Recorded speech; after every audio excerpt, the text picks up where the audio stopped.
Hello, welcome to Mending Threads. This is your safe place and your stronghold for whole body wellness. This is a transformation series, mind, body, and spirit.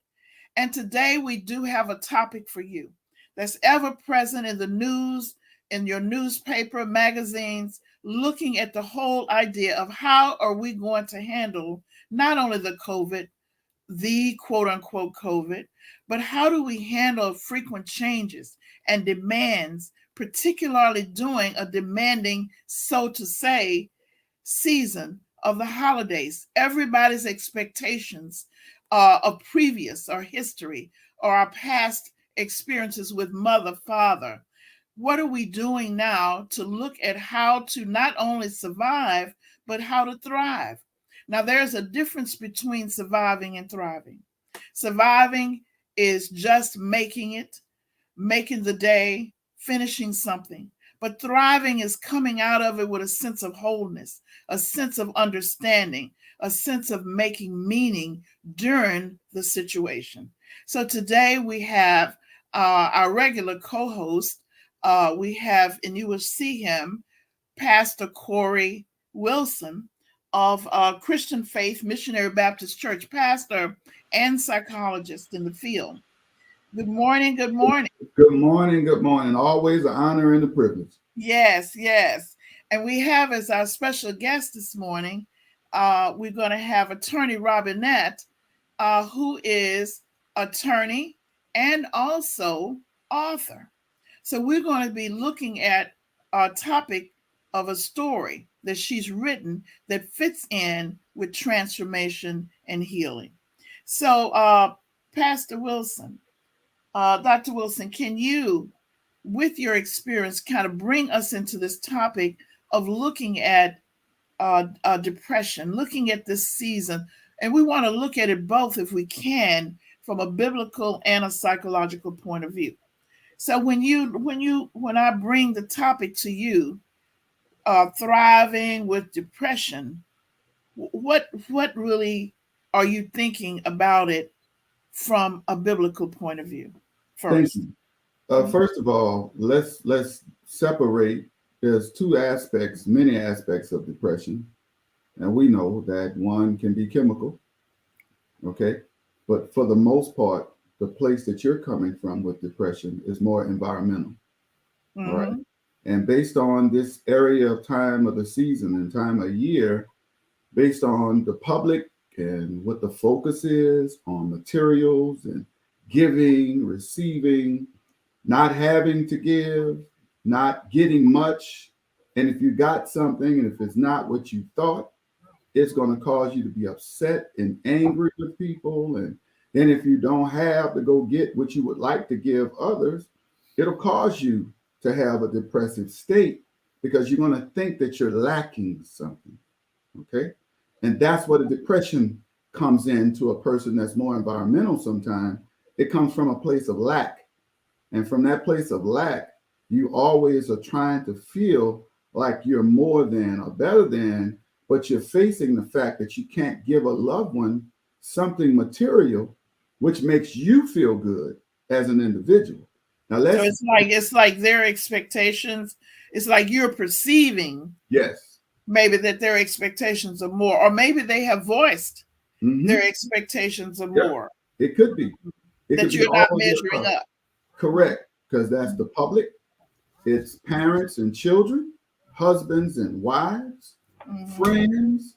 I know a lot of people after Christmas, they have bad debates and arguments and never speak again.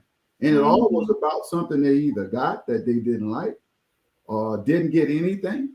And they base their relations on something material. Now, when you swing that to the Bible tells us not to be formulating our relationships on anything tangible, Mm-hmm. something of a gift, something you can touch, taste, or feel. But yet we base relationships and how we feel, let's do it like that, on things we get or give. And biblically, it speaks against basing how you feel and who you are on anything that you get or give because it creates a lot of things that make you think something that you're not. It gives us a Mhm. false sense of security. And So, maybe even a false sense of how we're expressing who we are or who we are. yes, ma'am. So it's almost like a disengagement from the self that's bringing this depression on, a disengagement out somewhere else, and it's not connecting. Correct. If I'm trying to, You're right. Because what has happened, we've taken a loving time of the year and made it commercial. Okay, we've commercialized. First of all, Christmas should be wrapped around Christ. Okay, but that's hmm not what the true meaning of it is for the most people that participate.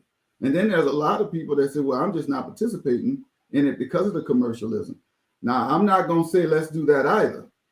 I'm going to participate, but I'm going to do it the right way and deal with it within the right realms so I don't start to get negative effects from dealing with something that should be positive, that should be loving, that should be showing support, not with what you give somebody materially, but how you feel about people. And then first, it should be stemming from how you feel about Christ, because Christ should be the whole purpose of the season because he's the gift that came hmm from God.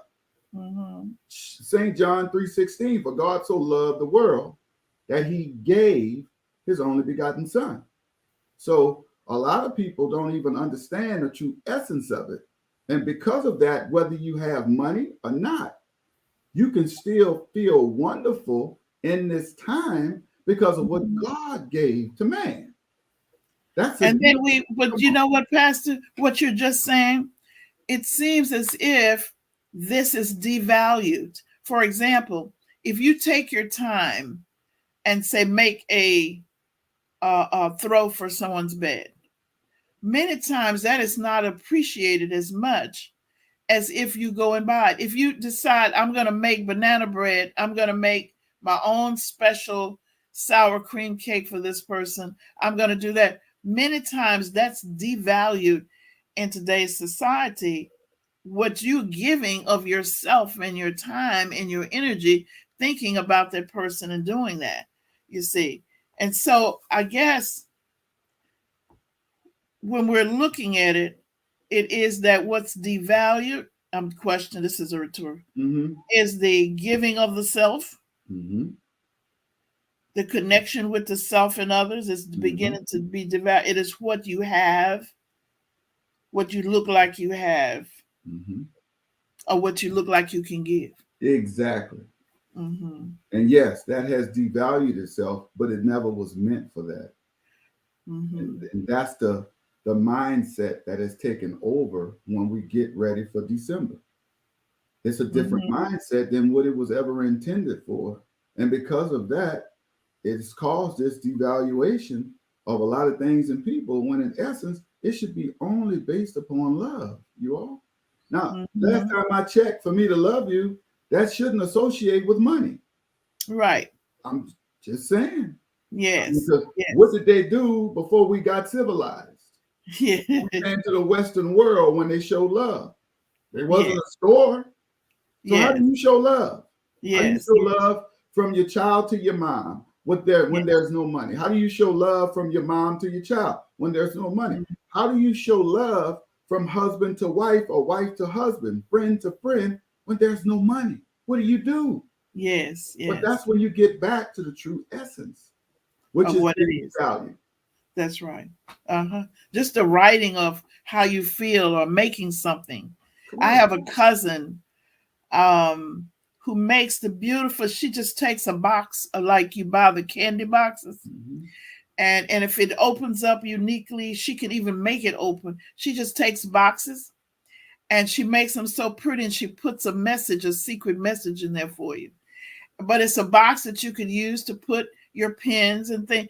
And it didn't cost, all she did was covered it. Mhm. She took her time and her energy and her love to cover and to make it uniquely different. You know what I'm Correct. saying? So she made and put your name on it or something that she's giving Correct.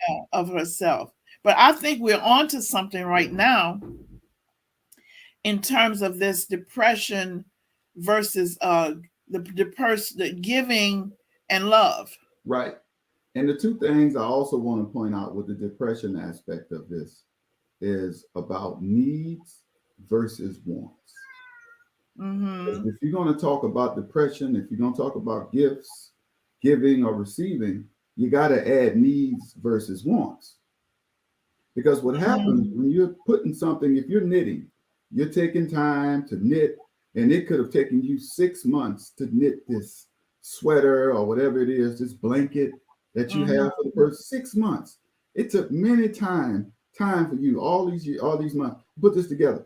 But when you bring it to the person that you did this for, if that's not what they want, it's not going to Mm-hmm. be valued. Right. So they're going to miss A, it came from your heart, and B, that person within their lives, if they have their priorities mixed up personally between Mm-hmm. their own needs and wants in their life that you have nothing to do with, when you come to give them a gift from your heart, they, in and of their own lives, before they receive the gift, their priorities are mixed up. They have their wants in the need column and they have their needs in the want column, when it should be the Mm-hmm. complete reverse, which will be a direct fighter against depression, because the opposite of depression is the appreciation. Mm-hmm. All Oh, right. look at you. Okay, look at you. That's right. Yeah, Mm-hmm. that's the complete opposite of depression is appreciation and thanksgiving and being thankful. And that's what God comes back, because the number one thing he says to all of his children is to be thankful every day he gives you life. So this depression thing, it really comes when we're disconnected from God. You know, some of the patients that I have, I'll say, not only do you start a thankfulness journal, but I want you to do a 4-part prayer. I want you to do a full prayer. I want you to spend a whole lot of time on what you are thankful and appreciative for. I want you to tell me, how do you know when you get ready to pray that it's going to be answered? Or if you shy away from prayer and I have to get you to it, start off with something that makes you feel like poetry or spoken word and whatever, and then we'll get over to something that you would pray for. And then I tell them, I say, I tell you what now. And now I want you to ask for everything you want, but you got to be able to believe it, see it, and know it. And then tell what you're talking to yourself and you're talking to God or whatever you believe. And then you're saying, what I will open myself up for. What or to? I will be open. I will do these things to hear and to wait and see. You see, and what I found is, soon as we do that, the person then, just what you're saying, they begin to, after they finish it, they begin to see that there's so many things. I had a man that's a veteran this morning that blew my mind. He's been through a lot. And you know what he told me? He says, I have done all of this. I've been to war. I'm totally disabled and whatever. And I feel so worthless. I have nothing. And he went on to tell me how he was homeless, how he had lost everything. And I said, well, look at you. And this is so true. I could hear him thriving. I could hear that he had found him a place. He had stopped using drugs. He really went through the whole drug. He didn't go through all these programs. He did it. He meditated. He did just things that he started saying, how he used to sleep in his car and go to work and things like that. And so when I got through, I was like, geez, I said, you ought to be thankful. Look at what you have done. Now you can help somebody else. You get into the place that you can do something. Isn't that what you just said? He said, if I could ever give something to somebody like that, that would make me feel worthy. Mm-hmm. You see? Exactly. And Mm-hmm. that's the sadness of what's going on. And I want to give this illustration. Um, Being thankful and depressed is two different conditions of a road. Let Mm-hmm. me explain. Back in time, before we had highways, paved streets, and cars, we took dirt roads, right? And on a dirt road, you would get a horse and a buggy. Do you know So anything? You don't know nothing about no dirt. You read that in the book, you know. What and I was gonna say, and see, I can say it, and I was gonna say red at that, you know, like Clay Rutherford. that's right. Okay. So per this illustration, because she's right, I'm not old enough to know this, but I've done No, some you're not. research. Oh, everybody, he's not old enough to Yes, know, but I ma'am. know. Yes, ma'am. So in that road, the dirt road consists of a horse and a buggy. All right. But the up-to-date access to transportation, it's like I-10, paved roads, no red lights, free flow, smooth. But on a paved road, you also need an automobile and not a horse and buggy. So needs and wants follow. Mhm, We've mhm. misconstrued everything. We're on a dirt road in a car, and we're on I-10 in a horse and buggy. So on either one, when you bring the wrong way of communing and traveling, you're going to have a rougher patch of terrain. So Right. the problem is a lot of us in life of thought, when you go to the brain, you either going to take a dirt road with a horse and buggy, or you're going to take I-10 with an automobile. So when you start thinking negatively and you're not appreciative, imagine you taking your car on a dirt road and expecting things to be smooth. Well, you're going to have terrain after rough terrain after rough terrain after rough Mhm, terrain. And with that, you're going to start thinking negatively. And you're going to start saying, I can't make it. I won't be able to mhm. keep going. You're going to go down a road of negative thoughts, which brings depression, versus getting on a better road, which Yes. brings strength and encouragement Mhm. and persevering by getting back on the highway. But you need also an automobile. So sadly enough, my point is, and I'm sorry for Dr. Lewis for making people think I'm 80 plus, but I've done some good studies. Go ahead. No, I think you're right. I think I want to at this time bring on our guests. This is so appropriate time because what we're talking about is what we need, what we want, and what we're appreciative and feeling. And sometimes we look at looking back too long, looking back at the way things used to be and the way that holding our emotions back there, relating to what you need and what you want. You see what I'm saying? And what Amen. needs to be. Yes, Okay, ma'am. then, like I told a guy this morning, he was like, well, I just can't get this right. I said, well, we're going to do it one way or the other. We're going to do it with what we got, how we're doing it. We're going to do it one way or the other. We're just not going to not do it. That's right. And so he said, okay, then. So that means that you begin to look at patience and in the moment. Okay, so we're going to bring on at this time to talk about, to share depression and look at thriving, but we want to bring on the topic of thriving with divorce. And I want to bring on attorney Robinette, who is author and an attorney here, both business attorney and criminal attorney. But I want to bring her on. Good. Hello. How are you? Hi, Dr. Lewis. Hi, Dr. Wilson. I'm Good always so morning. excited to see you. You know, Well, I just know that you have some good stuff for us, and I hope you could hear, and that you were in the studio, and that you could hear um, Dr. Wilson talking about both the psychology and the biblical understanding of depression and those kinds of things. So I wanted to look at how you were what you were thinking while we were talking. What were some of the ideas that you had in your mind to reflect on that topic? there was something that came to mind when Dr. Wilson was talking, and he talked about love as well. Um, I went to law school at University of Houston, TSU undergrad. I tell everybody if it wasn't for TSU, I would not be a lawyer today. I have to say that, but because they wanted me to get anyway.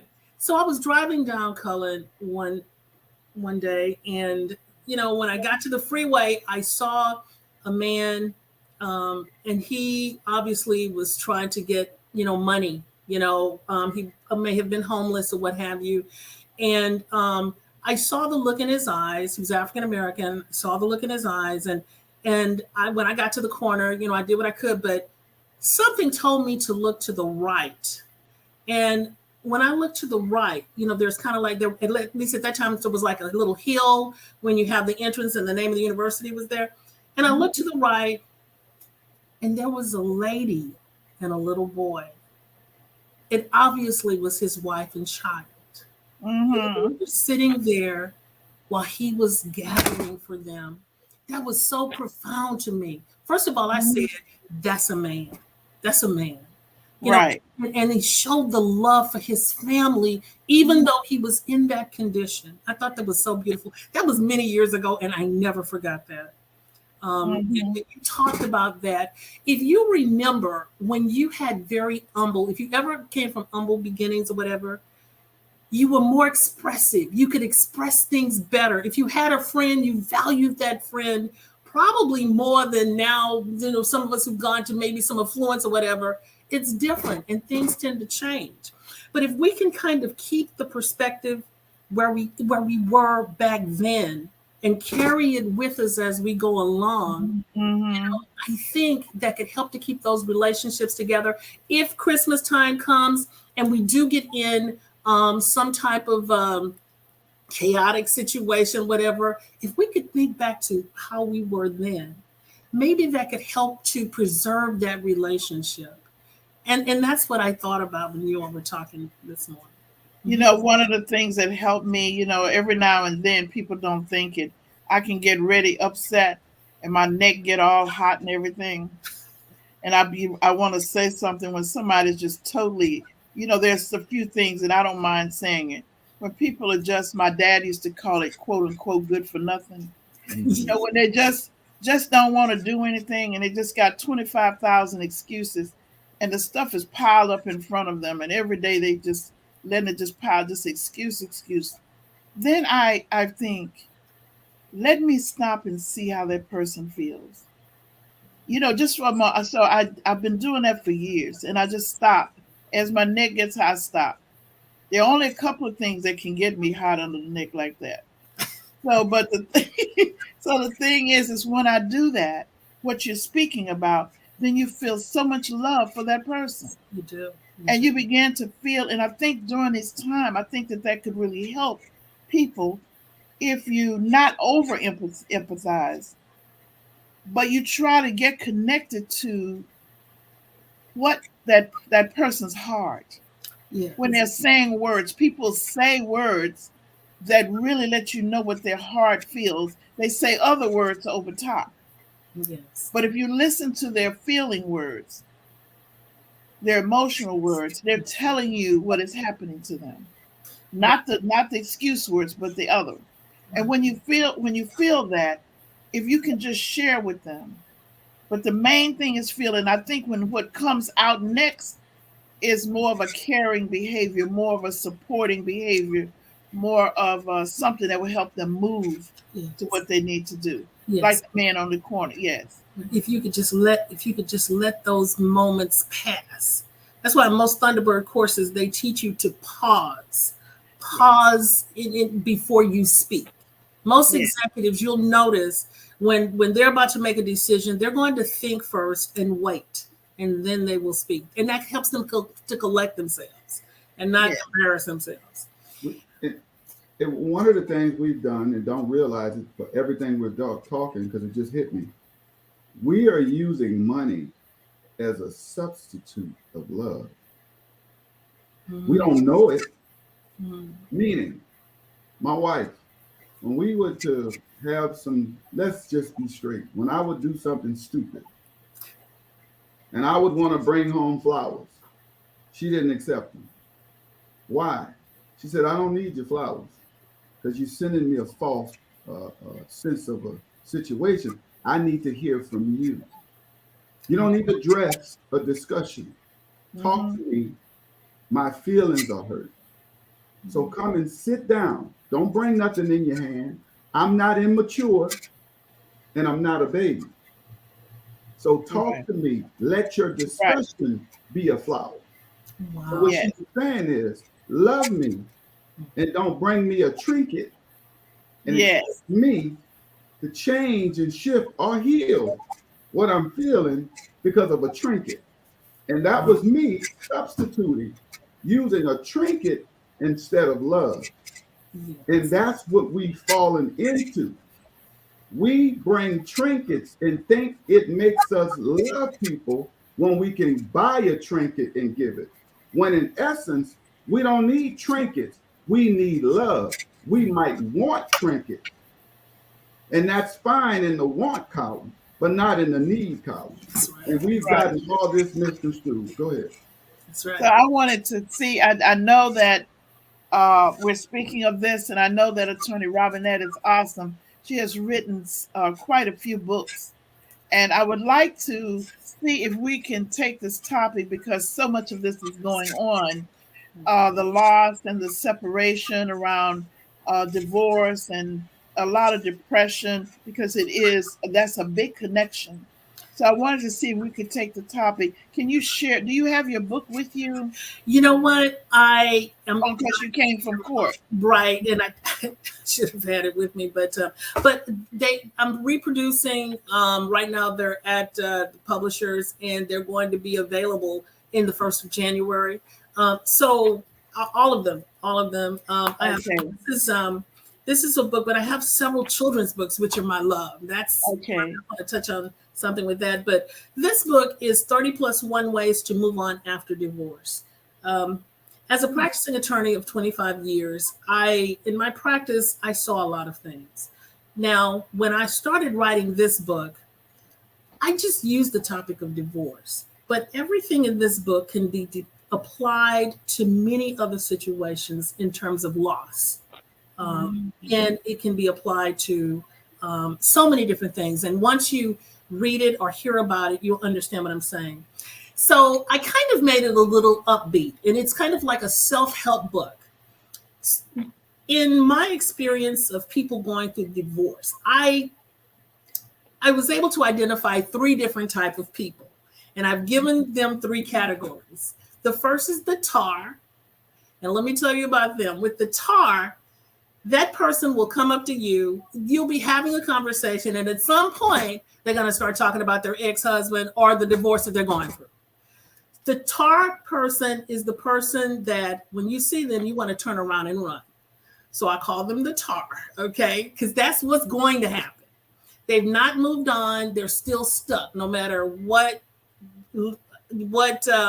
time, what area they're in the divorce, or whether Or whatever topic comes up, they're going to find a way to talk about him or her. Mm-hmm. The next is the kit.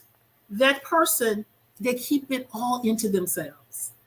They don't want to talk about it. They can't let go. They're kind of like in a depressive state. Maybe if the other person filed, which is normally the case in those situations, they're blaming themselves. And it's like they can't move forward. The third person, I call them the gizmo. They have gotten it started and they've moved on. So you've got the tar, the kid, and the gizmo. In the gizmo group, when you see them, they're upbeat, they're well-dressed, they're going places. They're not talking about him, her, he, them, whatever, and they're living their lives. So the book outlines how the tar and the kid will get to become the gizmo. So it's a workbook. In the workbook, you will take 31 different things that you will do to graduate to the gizmo area. And I want to talk about a few of those. The first thing that I asked you to do in the book is to go and leave it at the altar. You want to find a place of spiritual reflection. You want to be able to go there of worship, spiritual reflection, and you want to leave it there. It's just like faith in God. When you have faith in God, you don't have to question from that point. You've believed that this situation, you've left it with God, and you move on. You don't go back to it anymore. So that is it something that you say to remind yourself to leave it there? Well, that is between you and God. When you go there, you'll talk with him, and that's where your pastors come in, and they can help you with scripture. They can help you with Yeah. things to reflect upon. And you know, there are even apps that help you with that. Okay. Yes. Yes. And so the next is, I call it doc check. You want to go and you want to get a physical. You want to get yourself checked out because you're entering a different stage of your life now. And it's a beautiful stage. No matter what happened back then, you're going on in a different aspect of life. So you go and you now want to get yourself checked out. Now I'm going to talk about this one. I think that's very important. Get naked with yourself. Okay. Let me tell you why that's so important. It's so important because a lot of times in a divorce or when a marriage that didn't go well, maybe you were criticized. Maybe you were told you were unattractive. Maybe you were beaten down emotionally. Now I ask you to get a full-length mirror, and you do this, of course, alone, a full-length mirror, and you take off all your clothes. Now, I don't want you to go to what people or what you have characterized as imperfections. I want you to just go and look at your entire body. Look at your skin. Look at the resilience of your skin. Think about how far it has taken you. You are now in a position to define what beauty really is. I don't know who's told you that in the past, but you now can do this and tell yourself that you're beautiful and that you feel good about yourself. So there are 31 different things that you will do. And in the workbook, some of them will have you to go out. Some of them will have you to do all kinds of things. And you will write down different things that I ask you in the book. At the end of the book, you will have gizmo, because what will happen, and I use a good friend of mine as an example. His name is Dr. Khan. I don't know if you know Dr. Ndugu Khan. Dr. Khan, when he was born, you've met Dr. Khan. I think I do. I think I do. He's a former NASA engineer. Yes. Dr. Khan was very frail when he was born. You know, he was told that his mother was told that he wouldn't make it. Well, of course he did. Then in school, he was still a bit sickly. He was not doing well in school. And so they told him that, well, you know, he wanted to do math and science, but he said, well, you're not good in math and science, wanted to do English or something. He went on to Southern University where he got a degree in electrical engineering. Okay. He wanted to play football. They say, you too little to play football. He also got a football scholarship to Southern University. He went on to work for NASA where he retired. He has 3 doctorates, a master's in mathematics. Everything they said he could not do, he has done. And he gave me this. He said, you have the power to create and shape your own destiny. And that is what he did. And so I put him in at the end of the book because he's one of the persons who I have known who really has gone and over so many obstacles just with his mental thinking and his will to do. And this is what you can do when you get to the point where you give up. Yes. And that is what the book is all about. I'm really excited about it. And I think it can help you to go from a state of semi-depression, perhaps, show that you can become a little more self-sufficient on your own. You can now enjoy your life and you can move on. So that is what that particular book is all about. So I can't wait. And I know you do. So that almost seems like it would be an interesting children's book to help them build resilience as well. Yes. From a different point of view, from a different activities. And I have a book and I wanted to I'm not going to share it with you. We talked about it a little bit. I do want to say it because of another reason. My book, Buddy the Bull, it's a children's book. I have 6 books. One of them, all 5 are about one character, and that's Tutu. But and it's a little girl and she gets in all kinds of adventures. But Buddy the Bull is on bullying, and it's a little red, frail bull who wears bifocals. This book and all my other books were illustrated, and she would not mind me saying this. Everything I'm going to say about both of these people, they have no problems with me saying this. Robin, she did not read until she was 20 years old. She has illustrated all of my books. I think she did one of the murals at the Shape Center. And she has a she has a, what do you call them? Kind of like Watanga, an action figure called Blade Winger. I'm hoping to be able to help her take that to market. She's written several series, and this is her really? first book. Yes. Or maybe she can do the thing on the Fun Zone. She can do it all. Yes. Okay. Yeah. Maybe we'll talk about that. Yes. Now I also have T-shirts that my niece has put together, and I want to highlight her because for a couple of years now she's been battling leukemia, but she's able to make these for her little boy, but it goes with the bullying. And so I would really like that Buddy the Bull is one that will really help kids to be inspired. I'm hoping we can put some type of app together that kids will use to be able to report bullying and things of this nature, so that we can save lives. And so all of this goes with what we're talking about right now: getting out of depressive states, getting out of situations that can make us to become very depressed, because some of it is leading to situations that we can't turn back from. And sometimes we think that when we're talking about depression, we think we're talking about people who are in bed only and can't get up. And there are different ranges of depression. There are some depressions where people can't get up out of the bed in the morning, but there are other forms where people can't complete things. They can't get things done. Their energy level is low, and they find themselves going in circles, walking around in circles and not doing anything, talking about it, but not doing it. And so there are ways in which your book would be helpful to people, like to encourage them about things to do and what to say to themselves. Now, I'm writing one in terms of looking inside. It's called Mirroring Me. Okay, then. And what it does is it helps you to go inside and learn those things that you need to say to yourself and that you need to believe.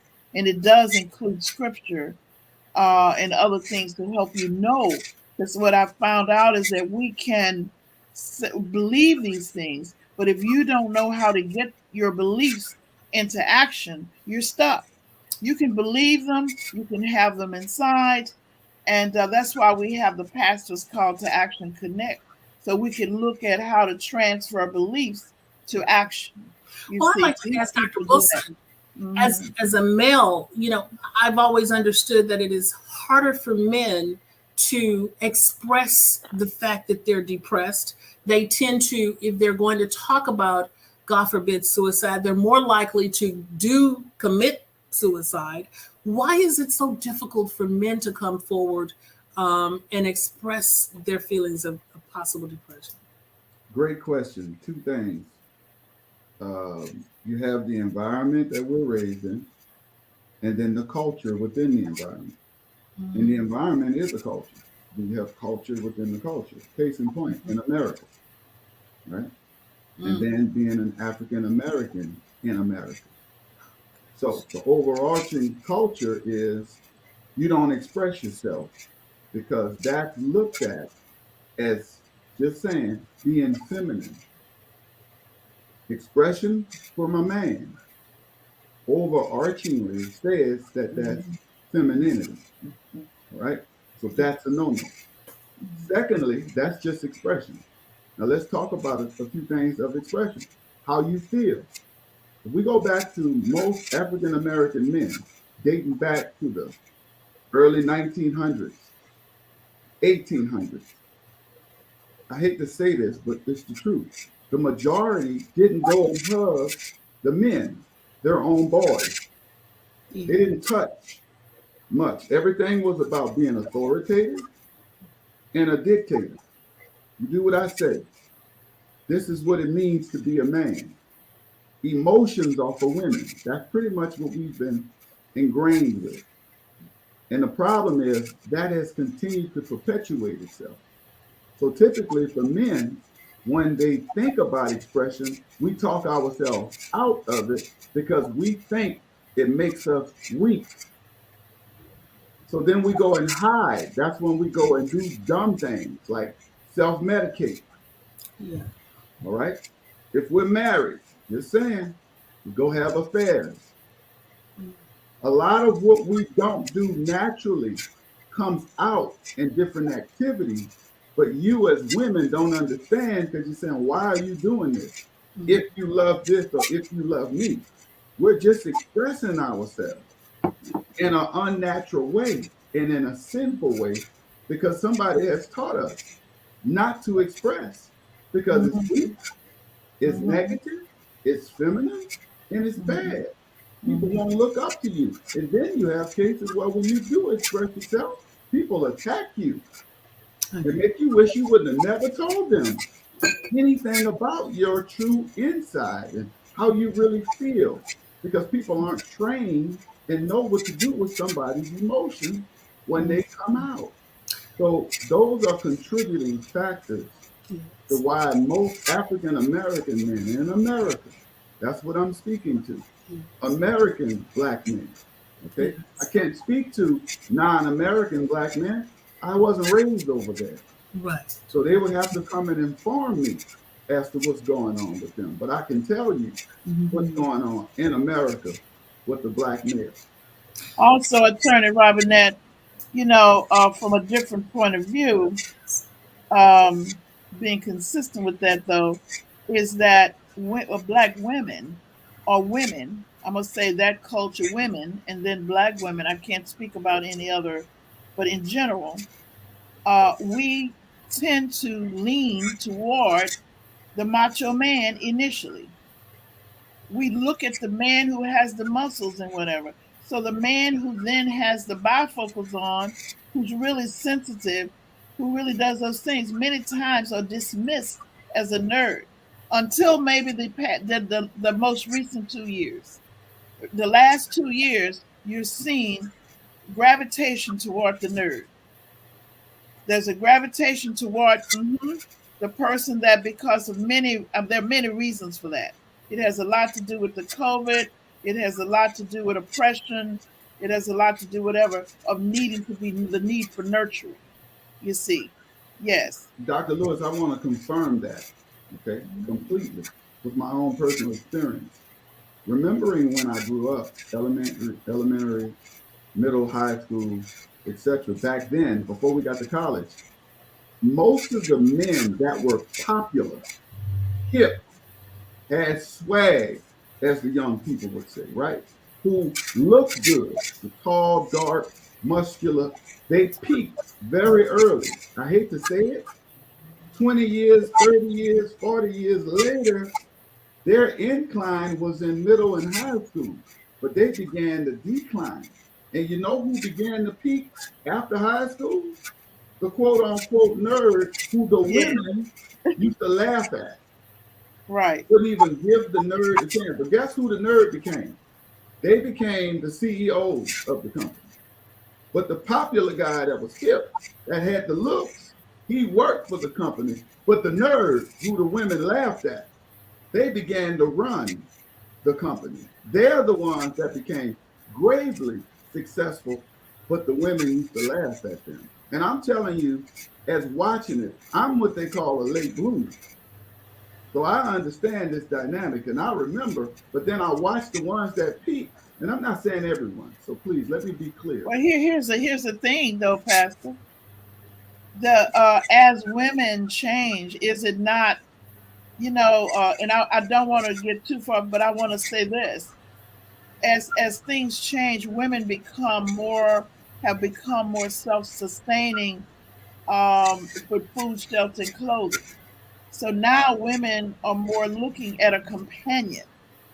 Previously, they were looking at someone that was strong and whatever that could be caregiving and caretaking because they were not necessarily or fearful that they wouldn't be in a position to take care of themselves. And so now they're more moving toward that nurturing and caregiving person. So as you were going on to say you were blooming, so you see, so that as you're blooming, the woman that you would be attracted to the bloomer, the late bloomer, the nurture would be that self-sufficient woman. Now what happens after that is going to be interesting, you see, because it depends on what that late bloomer's mind or cultural orientation is as to who he selects as a woman. Yeah. We'll get into that later because Because, and don't get me wrong, I'm not making either side bad or good. I'm just saying from my experience, because what happens, you either A, want a man that you think is going to give you your dream life, which consists of material for the most part, all right?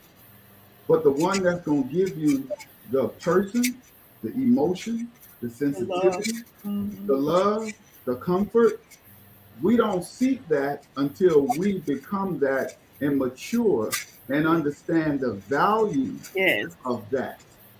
Go ahead. Beget, beget, beget, I'm begets. really smiling at all of this because I was never taught any of that. My Correct. grandmother, I was raised by grandparents, and my grandmother only told us, we never talked about the social side. We only talked about going to school, which all of us did, and taking care of yourself. So, so we didn't, I mean, we just didn't even look at that other. So I'm just smiling. I say, how they hear that? Because Mhm. was not my indoctrination at all. And now that you go and get the education or whatever, people don't even want to talk to you. Right, Because they right. don't, but I'm not trading my education for nothing. I'm not trading, what I did for anything, and so there are people, you just have to, you know, they say, pray and ask, but continue with your life, loving Mhm. yourself. You can love yourself and just do what you need to do. You can't just sit and wait for somebody. You still have to live your life. I And you, think the loss, going through the loss and separation during divorce or whatever the situation is, I want to go back to the need Pastor Wilson was saying about what you need and what you want. You might have wanted that person at that time, but what is it that you need? And then sometimes people go into a relationship already looking for the exit. Oh, with no So criteria. No say that criteria. again. No criteria. I knew a Yes, mom who married no a brother because he standards, liked no the way she criteria. dressed. Yes.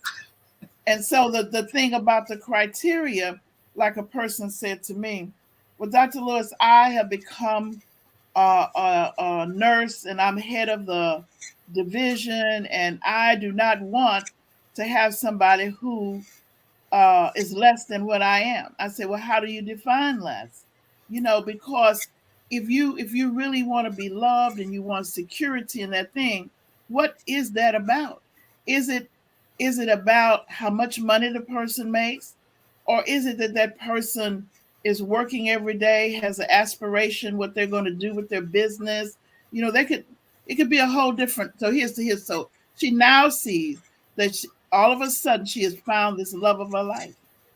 Come to find out, he has a trucking business. Okay, but she did not know. She thought he was just driving trucking. He just blah, blah.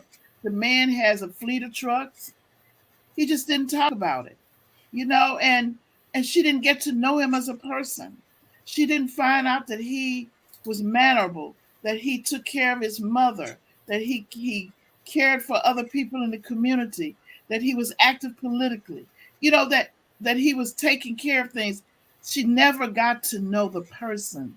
She was judging the criteria by education, she thought, and by the name of the occupation. And Right, so and right, so sometimes we have to the criteria, right. it has to be something of what we need and what we want. Not just what we want. It has to be something of what we need to grow, Yeah. something that we will grow in. You and know, what we, go ahead. No, go ahead. Dr. Lewis, I have to say this. You know, a lot of times it depends on what motivates yourself as well. Because Mhm. if you know that you value intellectual stimulation, that is a big value, and unless someone has traveled or has some education, whatever, it can be a deal breaker. It can, because you Mhm. find yourself having to keep all of this within you because you cannot conversate with the person sitting next It's to a you. part It's not going that's to right. work. That's not going to Mhm. work because it's important. It really is. It can be very, very difficult. And then when a person is saying, oh, well, you behave like this because you're in a trend, they don't know you. They didn't know you before. So, those type of things can be very, very difficult in the long run. That's why Christ has to be the center of everything, first and foremost. That's right. Precisely, which is one of the things I was going to bring back in. And thank you for that wonderful segue, as though we rehearsed this. Okay?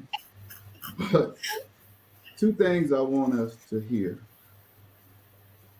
For a man, what you go and attain in regards to material success cannot ever make you a man.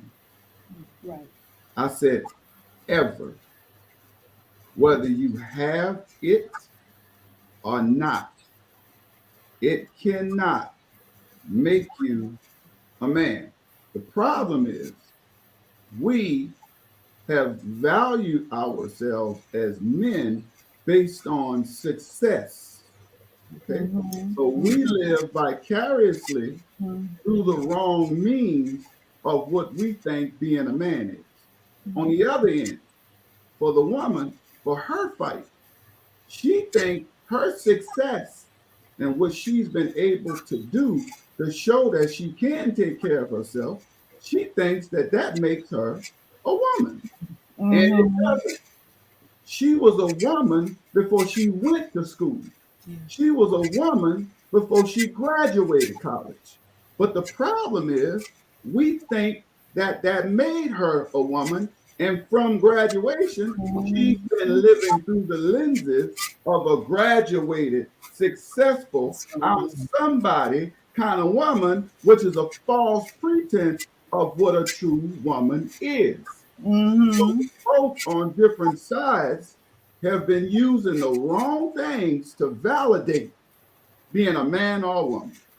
The only thing can make you and take you from being a male and a female is the one that made you, and that's your creator. All these other things you're going to do on earth can never grow you inwardly. It can grow you outwardly, but the one that can take you from being a male and a female to a man and a woman is Jesus Christ. All this other stuff going to be in your head, but not in your heart and in your soul. Right. And you're going to have mass confusion when you try to put these two together. It's going to be TNT. It's not going to work. So I think we're right on topic. But one of the things, so I guess they telling us our time is over. Okay, then. So one of the things that we want to sum up some kind of way is to look at what we need to leave with the audience in terms of depression, particularly during this time. And if they're going through a loss, a divorce, separation, and loss, what do they need to be really mindful of? What can take them through? What are some of the key things for those areas? Well, when it comes to going through a divorce,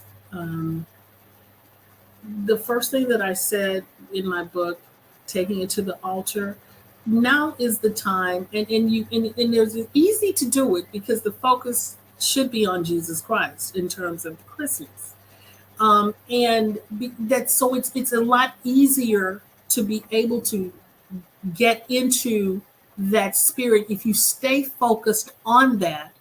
Those of you who have children, or those of you who don't have children, you want to reach out. Don't stay by yourself. If you happen to be by yourself, reach out. There's nothing wrong with telling a family member, friend, even a neighbor that you don't want to be alone this Christmas. Can I, if they don't offer, because sometimes when people are going to divorce, you've got couples who've had friends together, and those friends don't know what to do. They don't know what to do. Pick up the phone and call some of them.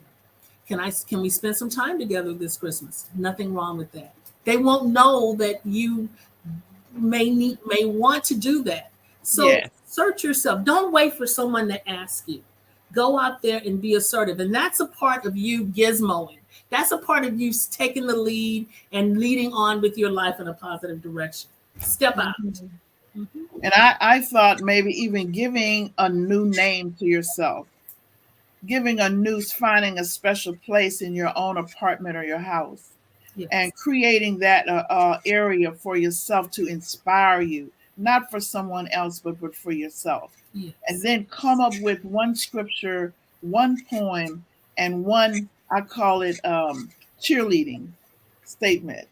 Okay. And then those three things, whenever you feel stuck, you will say all three of them in the order in which they fulfill you.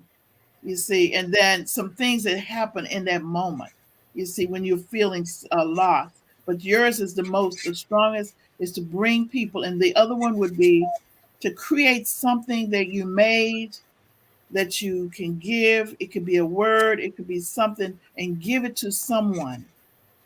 Okay, during this season, I Right. think will help with that separation and loss. That's true. That Hmm. sounds And for the depression side, I would say in closing, I'm gonna start with the woman. Be careful not to try to emulate what the world has told you you need to be to feel like a woman. Yes. Okay? that's important. Be very careful. And that comes with outside voices. That's why, and don't get me wrong, there's parts of a woman that needs to hear what she is and what she does. There's nothing wrong. That's natural. But don't get that from the wrong sources, whether it's a man, the world, your boss, your education. It's coming from the wrong place. The main source that you need to get who you are and what you are from and hear it from them is the Lord Jesus Christ Amen. and the very purpose that He made you, not what you think you need to be, not from what you've been deprived of or looked at from ignorant men through history. Don't fight that no more because you're Mhm. going to end up with winning the fight but losing the war. Oh, I goodness. would suggest that Mhm. you go back to your father and understand what he means when he says Proverbs 31, who can find a virtuous woman? That might not be important to the world, but it's important to the Lord.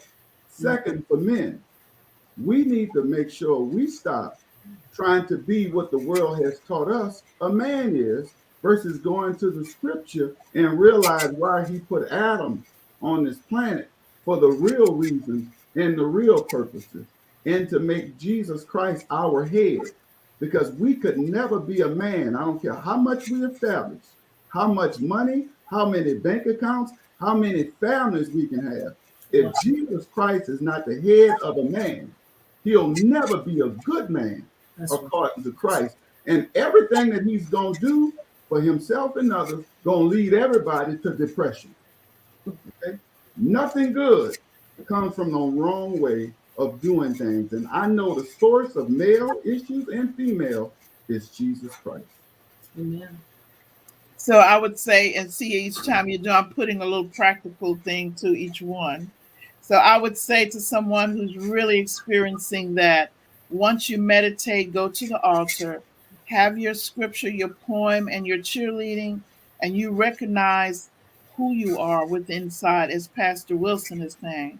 Get you a plant light, a daylight bulb, put it in the area in which you spend most of your time, and when you're doing your reading, use that bulb along with that. Just as it grows plants, it will grow your spirit, it will grow the light inside of you instead of being in a dark room during this time. So I would like to do that. And I always tell people to put whatever you're going to read, the scripture, the word, and poetry, lay it out on a sheet of paper. Put it Right. on your wall so that you could see it every moment. And they have wax pencils. Write something on your mirror, on the right side of your mirror. And when you think that you have found the love of your life, or whomever that is, make sure that your parents are imaginary sitting on your left side, and make sure that God is sitting on your right side. And whatever you're going to do, make sure it's okay with the two of that, with all of them. And then you know you're doing the right thing. Hmm. If you have any questions about it. Okay, then. So I do want to say thank you. I Thank mean, I think we hit it. I want to say thank both of you this morning for being here, today for being here. Attorney Paula Robinette from the Robinette Law Firm. And remember, you can also see her on the Saturday Wellness Clinic, the first Saturday. And we will soon be inviting her. She will be doing book reviews and book signing and talking about the different topics for families. So look forward to that. If you want a link, go to wrc-houston.com and put in set up as a subscriber, and we will send you all of the information and connection to her so that you can do that. And then we have Pastor Corey Wilson. Thank you for being co-host this morning as usual. And we can, we get double edge on him because he's both psychologist and theologian, And people don't know he's a bishop and all of that. We don't brag on him enough. But he's Bless. well informed and so helpful in the community. Yep. So I'm going to say to everybody, please renew beliefs, rebuild faith, and reconnect families and communities. For it is not the circumstances we meet, it is the manner in which we respond that determines health, happiness, and success. And I'll just see you same time, same place, same station. Bye bye. Bye. Merry Christmas.